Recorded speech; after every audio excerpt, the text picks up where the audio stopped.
ஒரு அசிங்கத்தை பண்ணது ஓ மருமக. உடனே பழிய ஏன் பக்கம் திருப்ப பாக்குறீங்க? ஊர்ல பஞ்சாயத்து நடக்குதுன்னு தான் வந்தேன்.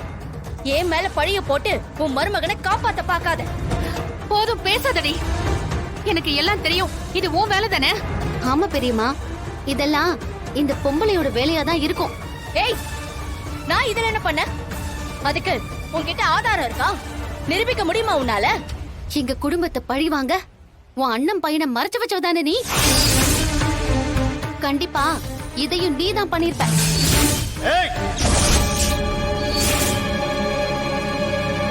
இது உங்க வீடு கிடையாது.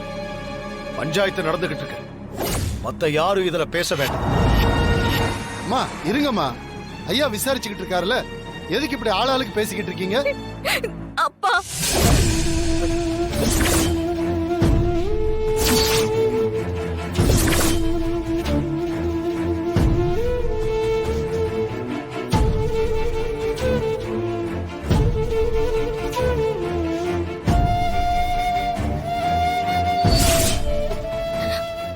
ஐயா, மத்தவங்க பேசுறத பத்தி எனக்கு கவலை இல்ல.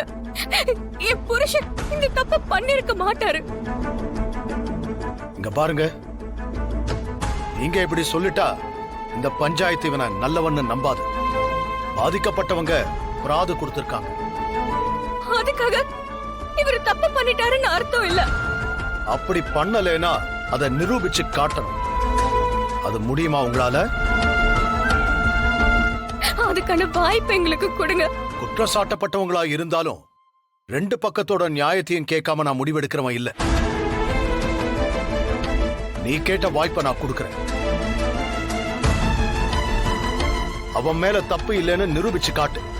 இல்லனா இந்த பஞ்சாயத்து அவன் தான் தப்பு பண்ணிருக்கான்னு தீர்ப்பு கொடுக்க வேண்டி வரும். தண்டனையும் கொடுக்க வேண்டி வரும்.